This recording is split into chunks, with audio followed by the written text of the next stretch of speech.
Ilang araw lamang ang lumipas, tuluyan nang naglaho ang mga nilalang sa lugar niya. Nang mapagtanto ni Tadag na nag-iisa na siya roon, minabuti naman niyang linisan ng dating lugar ng kanyang mga kaibigan. Habang patuloy na tumatakbo ang oras, unti-unti na siyang nasasanay sa panibago niyang buhay. Si Teniente Guimo patuloy pa ring bumibisita sa kanyang lugar sa kabila ng kawalan niya ng presensya ng isang agaras. Naniniwala kasi ang Teniente masyado ng malalim ang kanilang pagiging magkaibigan kung kaya't hindi yun basta-bastang magigiba ng mababaw na dahilan lamang. Ayon dito, sa kabila ng pagkawala ng bertud ni Tadag sa katawan, may nararamdaman pa rin yung mahihinang puwersa ng agaras. Dagdag pa nito na, maaaring kaya nawala sa katawan ni Tadag ang kakayahan ng isang aswang ay dahil sa aura ng kaptan na pumapalibot sa kanya. Isang hapon, habang nagtatanim ng saging itong si Tadag, bahagya naman yung natigilan ng masipat niya ang tinyenteng naglalakad papalapit sa kanyang kinaroroonan. Pagdating nito sa kanyang harapan, ngumiti lang naman ito habang nagwiwika sa kanya ng, "Simula nang nawala ang mga kasama mo rito, palagi ka nang abala sa pagsasaka. Kumusta ka na, Tadag? Ilang araw na din tayong hindi nagkita." Nang marinig ni Tadag ang sinabi nito, ngumiti lang naman siya habang dahan-dahang tumatayo. Sa pagharap niya kay Teniente Guimo, mahinahong sumagot naman siya rito ng, "Ganyan talaga. Kinakailangan natin maging malakas para sa ating mga sarili. Hindi ako dumedepende sa kahit na sino dahil alam ko, sarili ko lang ang maaasahan ko hanggang dulo." Sa pagpapatuloy ng kanilang pag-uusap, inilahad ni Teniente Guimo ang mga rason nito kung bakit naging madalang na ang pagbisita nito sa kanya. Ayon dito, bukod sa mga nilalang na kinakaharap nila sa duenyas, naging pahirap din sa pangkat niya ang mga mambabarang at mangkukulam na nakikisali. May iilan na silang napatay sa pangkat ng mga ito pero tila bang hindi pa rin yun nadadala. Dagdag pa nito na, habang lumilipas ang araw, mas lalo lang silang naguguluhan sa kung sino ang ituturing nilang kalaban. Nakakaramdam lang sila ng kapanatagan sa kanilang mga sarili sa mga panahong bumibisita sila sa tahanan ni Tadag. Nang marinig naman ni Tadag ang sinabi nito, hindi nito maiwasang magtanong sa kung sino ang mga nilalang na kinakalaban ng pangkat ng kanyang kaibigan. Inilahad din ni Tadag na kung may maitutulong siya, huwag yung mag-alangang magsabi sa kanya.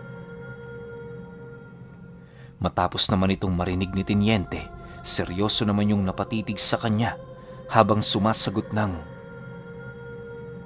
"Meron sana akong nais ipagawa sa iyo, kaibigan. Dalawa sa mga kalaban namin nandito sa inyong lugar. Nasa panig sila ng kaliwa, kung kaya't alam kong madali mo silang maitutumba." Dahil sa sinabi nito, agad namang tinanong ni Tadag ang tungkol sa pagkakakilanlan ng mga tinutukoy nitong nilalang. Nang marinig naman ni Teniente Guimo ang sinabi nito, hindi na yun nag-alangan pang ilahad sa kanya ang tungkol sa mga detalyeng kinakailangan niyang malaman.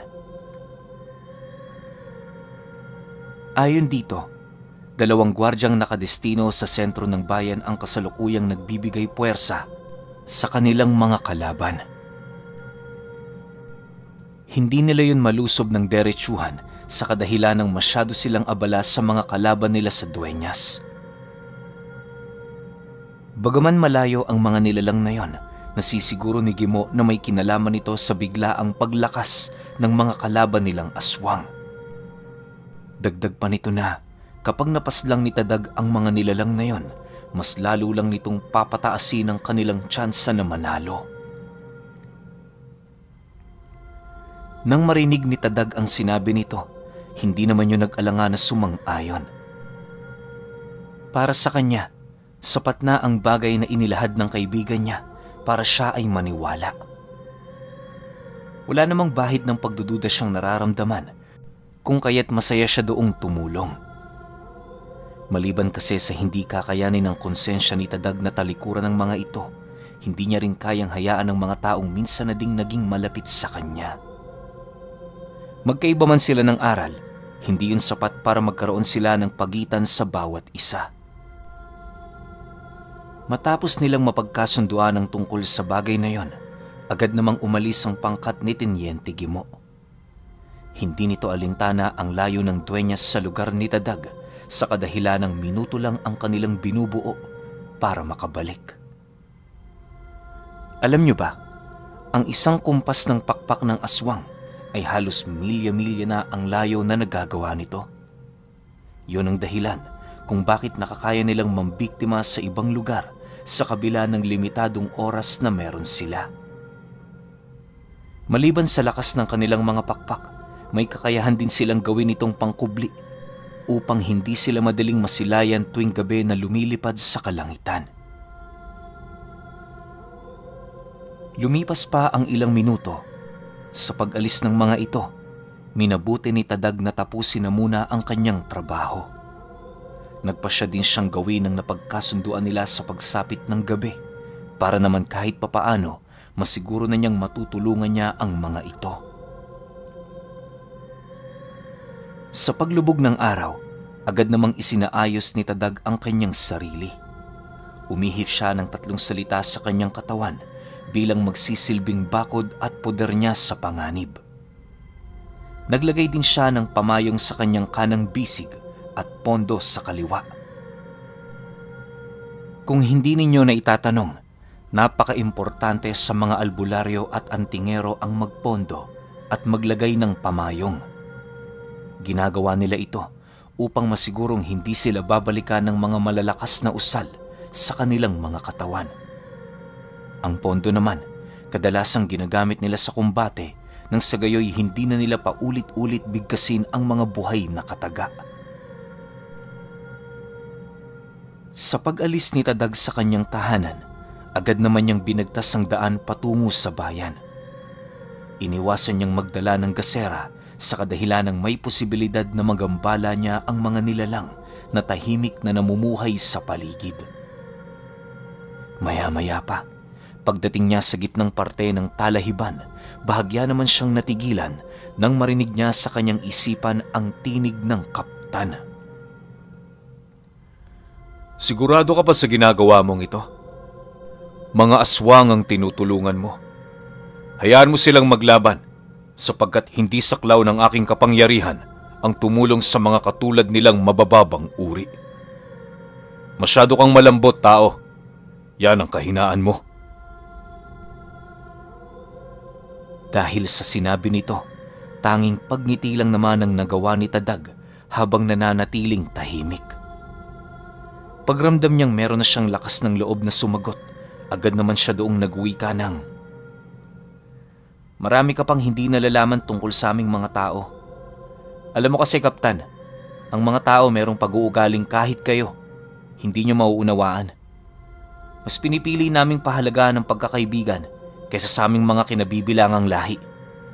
Hindi kami basta-bastang tumatalikod sa mga napag-usapan, lalo pat kung mahalaga para sa amin ang aming mga napagkasunduan. Hayaan mo, sa pagtagal ng panahon, mauunawaan mo rin ang pag-uugali namin." Matapos niyang makapag-wika, agad naman niyang naramdaman ang dahan-dahang paglaho ng kaptan sa kanyang katawan. Sa pagbalik ng katahimikan sa paligid, minabuti na niyang ipagpatuloy ang kanyang paglalakad sa kabila ng mga kakaibang bagay na kanyang naririnig.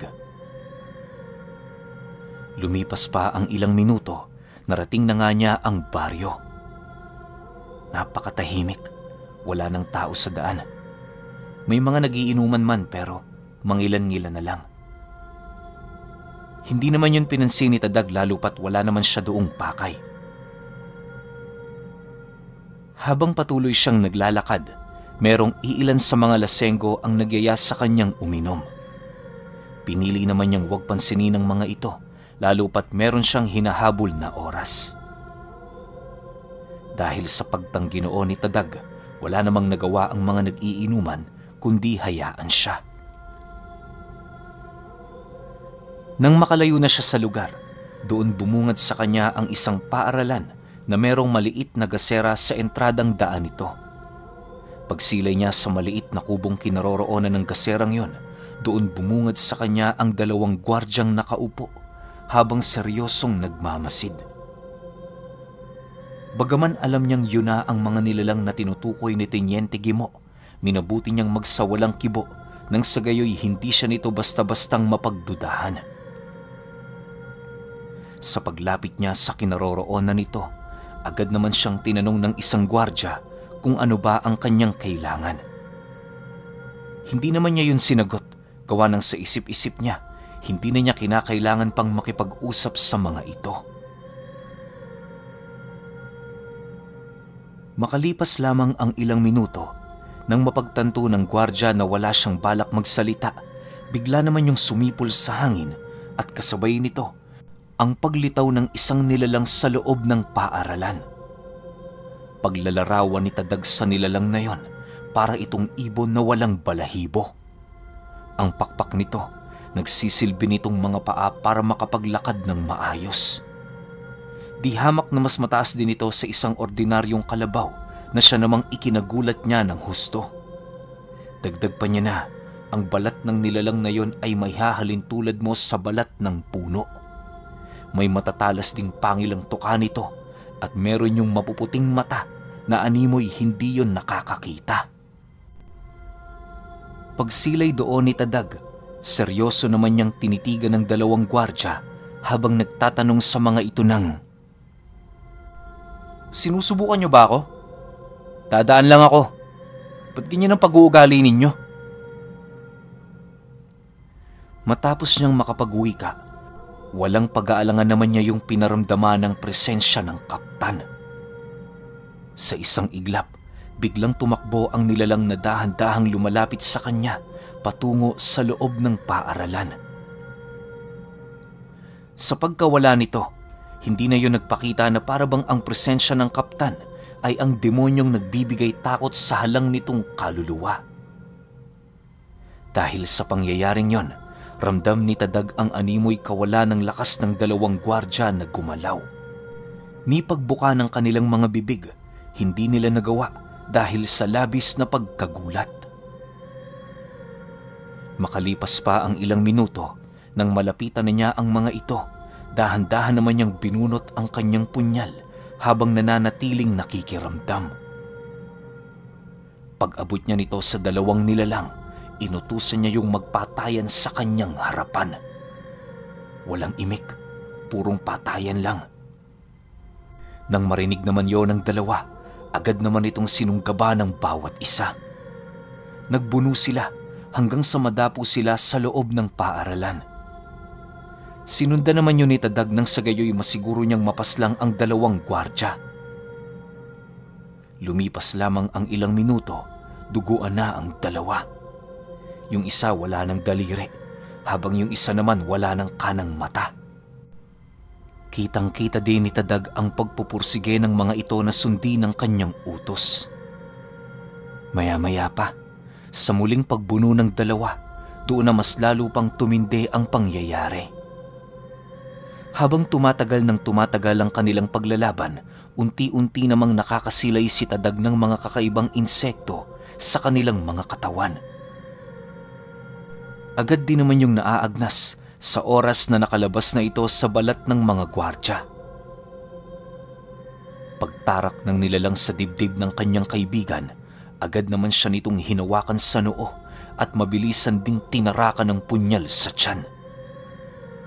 Matapos ang pangyayaring yon, bigla namang bumagsak ang 2 habang nag-aagaw buhay. Hindi naglaon, namatay ang gwardyang may tarak na punyal sa dibdib dahil sa dami ng dugong nawala sa katawan nito. Upang walang makasaksi sa mga nangyari, iniwan niya ang bangkay ng 2 sa pinakadulong parte ng paaralan. Inaasahan na ni Tadag na hindi na yun aabutan ng araw dahil sa dami ng mga balbal na dahan-dahang lumalapit sa kanilang kinaroroonan. Nang mapagtanto niyang tapos na ang kanyang gawain, agad naman siyang bumalik sa kanyang tahanan para magpahinga. Hindi naging mahirap para kay Tadag na kalimutan ang pangyayaring yon, lalo pat ordinaryong karanasan na yon ng kanyang buhay. Sa paglipas pa ng mga araw, muli siyang naging abala sa pagsasaka. Wala man katulong, masaya naman siya kahit papaano gawa ng nararamdaman niyang umuusad siya. Sa pagpatak ng araw ng Biyernes, habang nagpapahinga siya sa gilid ng kanyang kubo, dumating na naman ang pangkat ni Teniente Gimo.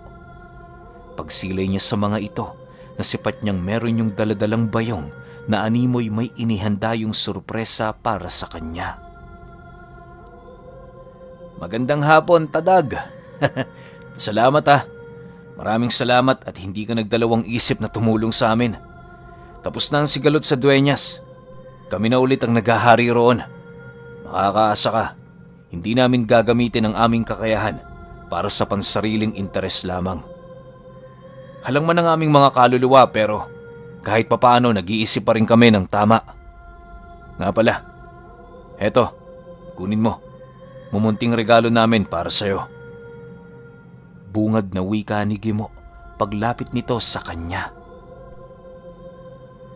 Matapos naman niyang marinig ang sinabi nito, agad naman niyang iniabot ang bayong nitong ibinigay sa kanya.